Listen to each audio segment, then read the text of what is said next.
Hello guys, welcome back to Links Corner, tempat kita sharing ilmu. Nah, pada video kali ini kita akan sharing mengenai salah satu materi fisika instrumentasi yaitu conductive material. So, stay tuned. Elektron adalah partikel terpenting dari sebuah atom. Sifat kelistrikan atom dikaitkan dengan konfigurasi elektron yang sangat sistematis. Pada dasarnya, atom merupakan unit terkecil dari sebuah materi yang membentuk unsur kimia di mana nukleus sebagai inti dan dikelilingi oleh elektron. Atom terbentuk dari proton dan neutron yang terdapat pada nukleus, serta elektron di sekelilingnya. Karakteristik dari sebuah elektron dapat dilihat pada semua unsur material, baik itu semikonduktor, konduktor, dielektrik, magnetik, ataupun superkonduktor. Elektron ini berperan dalam sifat konduktivitas dari sebuah material. Elektron valensi di orbit terluar sebuah atom menentukan bagaimana cara menanggapi efek eksternal.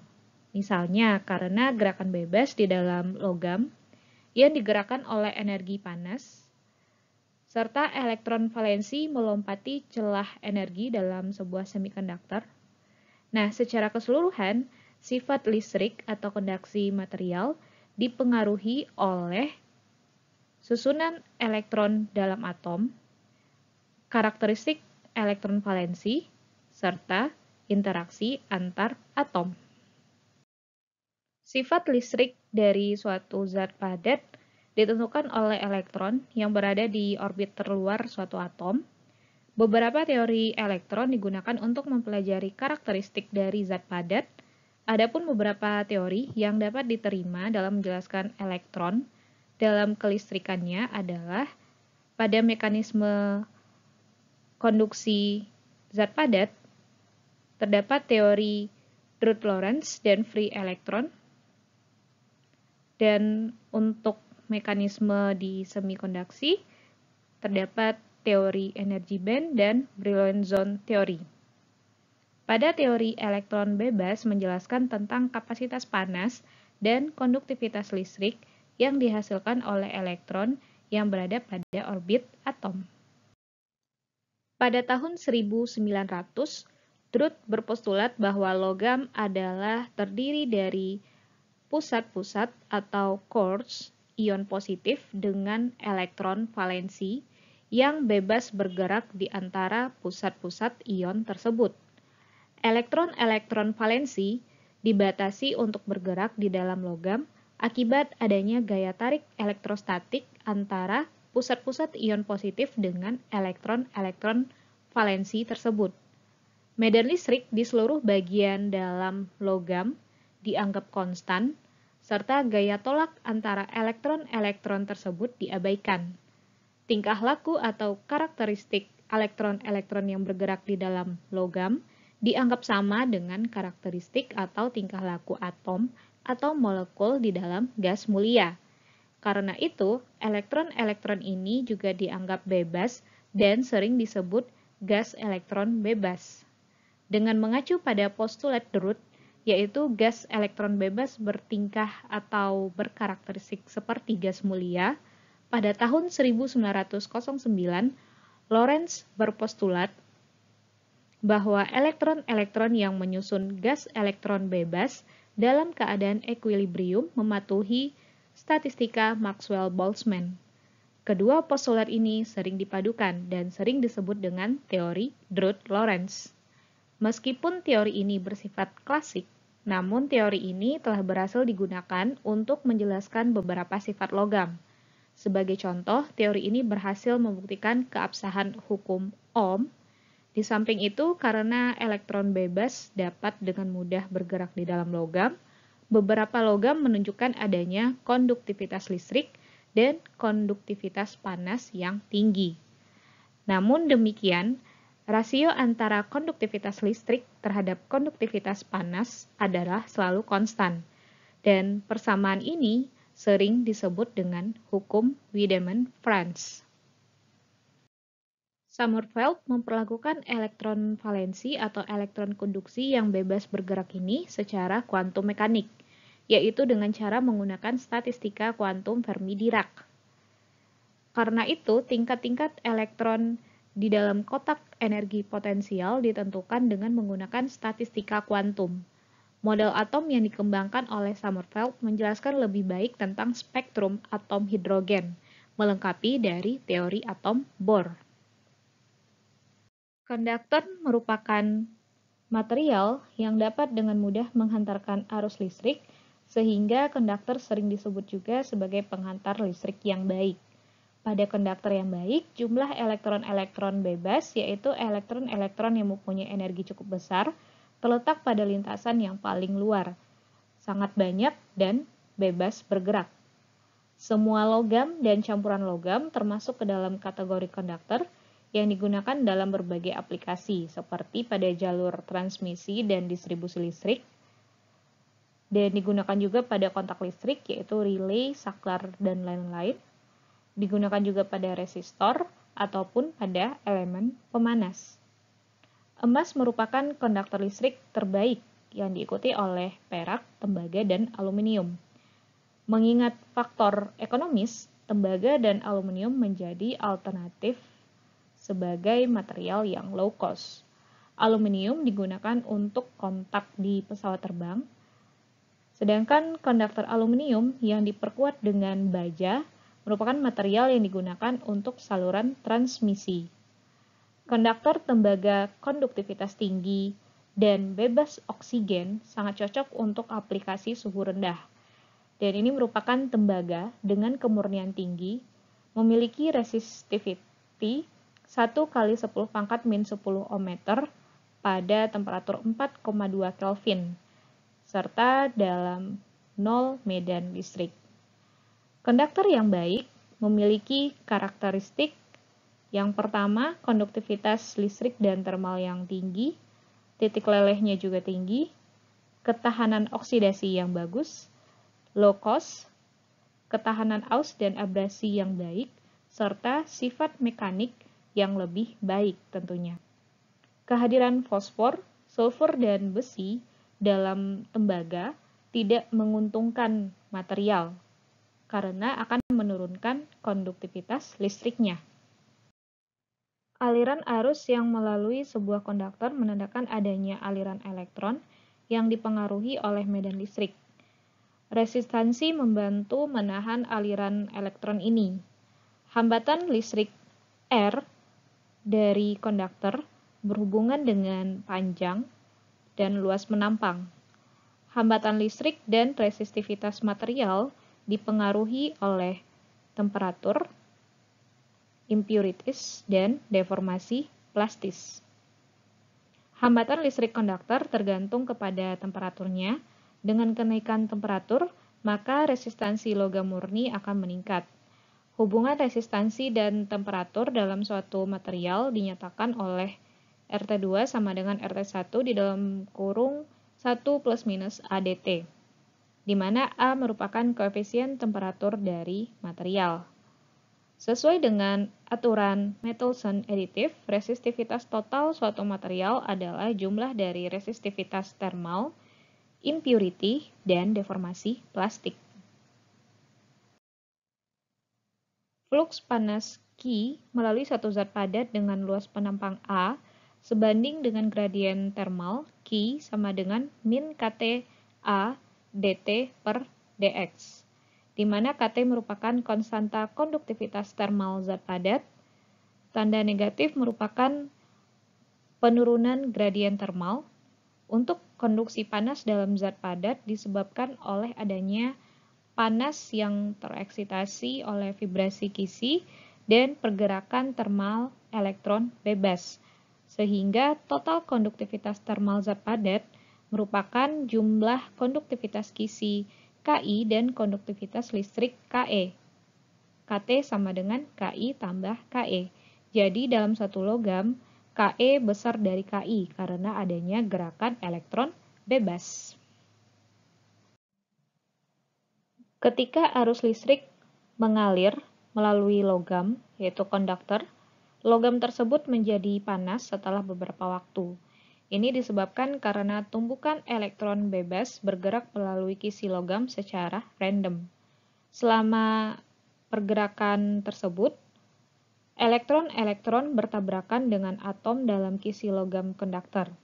Akibat tumpukan tersebut, elektron kehilangan sebagian energi kinetiknya dan bermanifestasi sebagai energi getaran kisi. Dan ini menghasilkan generasi panas. Sehingga fenomena ini disebut sebagai efek pemanasan arus listrik. Panas yang dihasilkan diukur dalam satuan kalori atau kilokalori dan dapat diekspresikan oleh hukum Joule. Aplikasi efek pemanasan arus yaitu pada pemanasan tungku listrik di industri metalurgi untuk peleburan logam, pemanasan ketel listrik, pemanas ketel, pemanasan pencelupan, dan lain-lain, pemanasan filamen lampu pijar, lampu busur, dan lainnya, pemanasan lokomotif DC untuk keperluan angkutan industri, digunakan juga pada kalorimetri, pada sekring yang digunakan sebagai perangkat proteksi terhadap aliran arus yang berlebih, serta dalam ammeter, kawat panas untuk mengukur arus bolak-balik atau alternating current.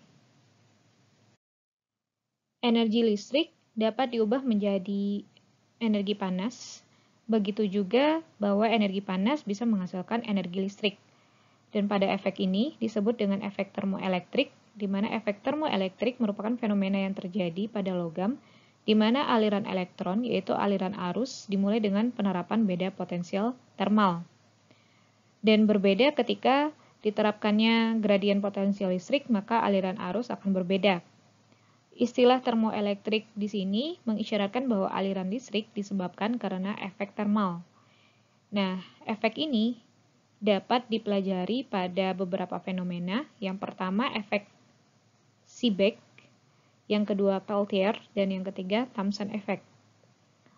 Fenomena ketiga ini saling terkait, sedangkan efek Seebeck terkait dengan adanya gaya gerak listrik termoelektrik. Untuk efek Peltier merupakan sumber energi GGL Seebeck.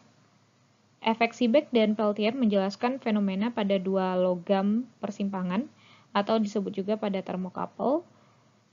Dan untuk efek Thomson menghadirkan fenomena termoelektrik dalam satu logam, asalkan dipanaskan secara merata. Beberapa aplikasi penting dari efek termoelektrik adalah pengukuran suhu oven dan tungku dengan menggunakan termokapel, pengukuran suhu atau radiasi dengan thermopiles. Termopil ini terdiri dari sejumlah termokapel secara seri, serta mendeteksi radiasi dengan menggunakan radiomikrometer. Sebuah radiomikrometer merupakan kombinasi dari termokapel dan galvanometer sensitif. Dan yang terakhir, mengukur AC dan DC dengan termomiliampere. Material resistivitas rendah memiliki nilai konduktivitas yang lebih tinggi. Oleh karena itu, material ini cocok untuk aplikasi dengan penurunan tegangan serta disipasi daya yang harus dijaga seminimal mungkin. Karena itu, penggunaannya dalam belitan alternator, motor, transformator, pada kabel rumah tangga, transmisi listrik dari pembangkit listrik ke tempat yang lainnya. Adapun beberapa contoh material resistivitas rendah adalah emas, perak, tembaga, serta aluminium. Nah, untuk itu diharapkan beberapa karakteristik ini dimiliki oleh material resistivitas rendah. Karakteristik yang pertama adalah nilai koefisien ketahanan suhunya rendah, dan nilai ini seharusnya menjadi rendah untuk menghindari atau meminimalkan variasi penurunan tegangan dan disipasi daya akibat adanya perubahan suhu.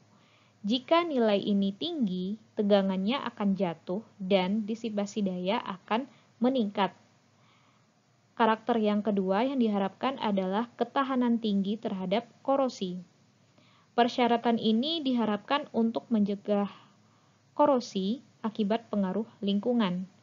Bahan konduktor seharusnya tidak mudah menimbulkan korosi, terutama bila digunakan di atmosfer yang terekspos tanpa isolasi.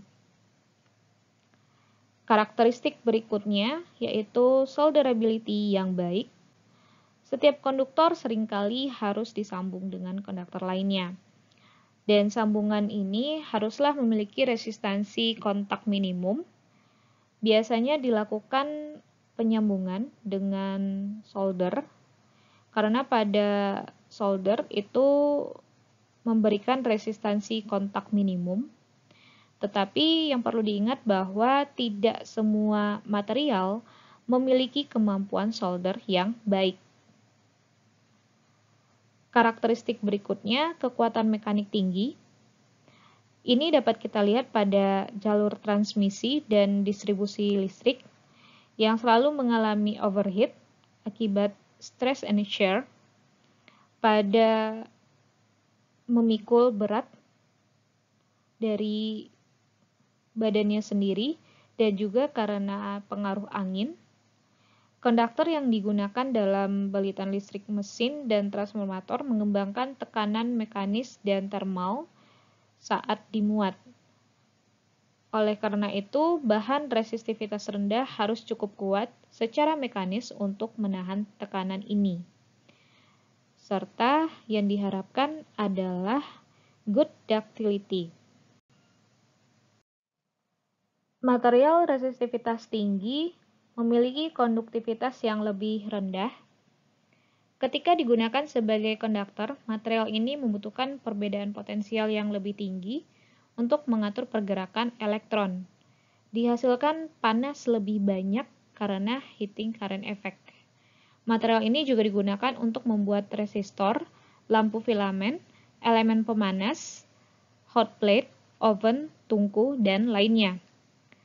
Adapun karakteristik yang diharapkan pada high resistivity materials adalah yang pertama, koefisien ketahanan suhu yang lebih rendah. Ini merupakan persyaratan penting untuk aplikasi presisi yang menginginkan akurasi tingkat tinggi dalam pengukuran. Nilai koefisien ketahanan suhu ini lebih rendah meminimalkan efek pemanasan arus dan meningkatkan akurasi pengukuran.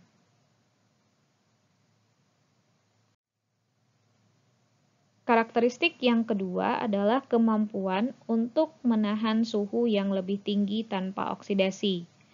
Material resistivitas tinggi harus mempertahankan suhu tinggi untuk durasi yang lebih lama. Lapisan oksida tidak boleh terbentuk pada elemen pemanas. Dalam kasus lapisan oksida terbentuk, efisiensi radiasi panas akan terpengaruh dan jumlah radiasinya akan berkurang. Dan diharapkan juga pada material ini memiliki titik leleh yang tinggi. Hal ini diperlukan untuk meminimalkan pemanasan arus atau heating current effect, dan ini merupakan persyaratan dalam elemen resistansi yang mengalami suhu tinggi untuk jangka waktu yang lama.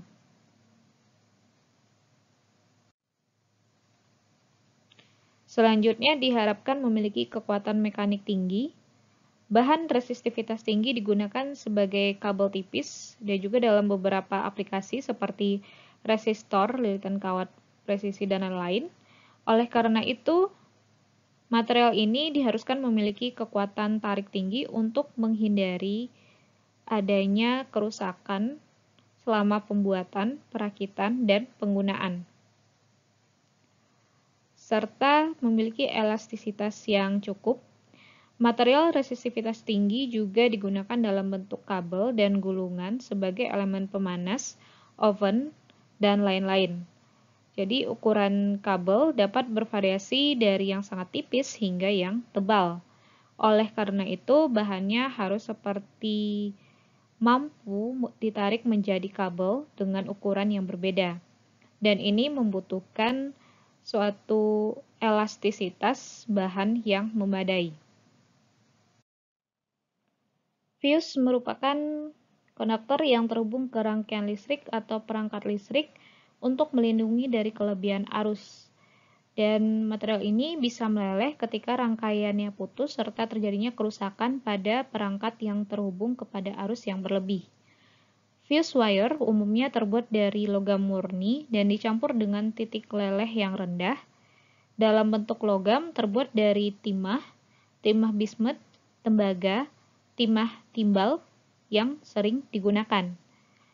Material fuse yang baik memiliki karakteristik resistivitas rendah, titik leleh yang rendah, lebih sedikit pembentukan uap logam saat peleburan, kemampuan untuk memadamkan busur api yang dihasilkan pada saat pembakaran elemen sekring, kekuatan mekanik yang tinggi, resistansi oksidasi pada suhu sedang hingga tinggi, serta kemampuan untuk membawa sebagian besar arus sekring tanpa kerusakan.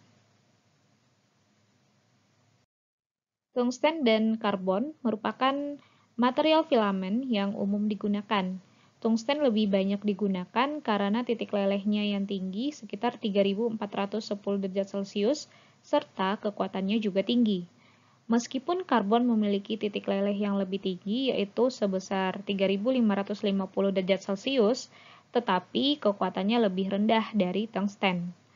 Material filamen yang baik harus memiliki beberapa karakter. Yang pertama, titik lelehnya tinggi. Yang kedua, kekuatan tariknya tinggi. Yang ketiga, duktilitasnya tinggi sehingga ditarik menjadi kabel yang sangat tipis. Kemampuan untuk diubah menjadi bentuk filamen dan tidak boleh rapuh pada suhu yang tinggi. Ketahanan oksidasinya yang baik pada suhu tinggi, serta high fatigue resistant terhadap tegangan yang berfluktuasi yang diinduksi secara thermal. And finally, sekian dulu sharing session pada video kali ini. Akan dilanjutkan kembali pada sharing session di video berikutnya. See you on the next video.